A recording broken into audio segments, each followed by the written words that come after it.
At the end of the day, you are what you eat.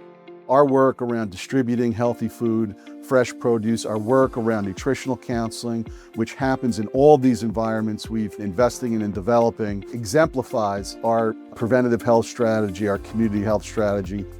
It meant the world to us to have Speaker Coughlin and President Tate with us today. It was an opportunity for the speaker to see the payoff on the state's investment in these important programs, and also gave us the opportunity to express our appreciation to bring that all together. It was just really a terrific day.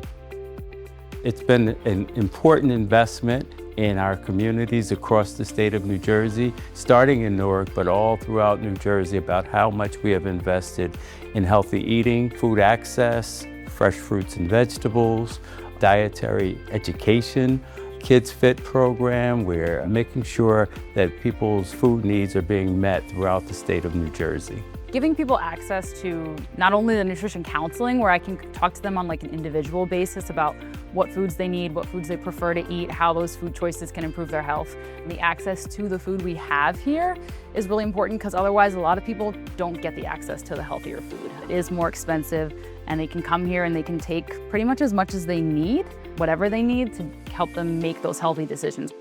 Yes, today we were able to observe the social determinants of health come to life. And so the most impressive part for me was watching a group of folks in health thinking about prevention when there really generally isn't economic incentive for that, at least in private markets. And that's why it's important you actually have nonprofits working in the medical sector. I think all of us recognize how important the fight against food insecurity is, and bringing food to hungry people is one of the ways that we're going to solve it.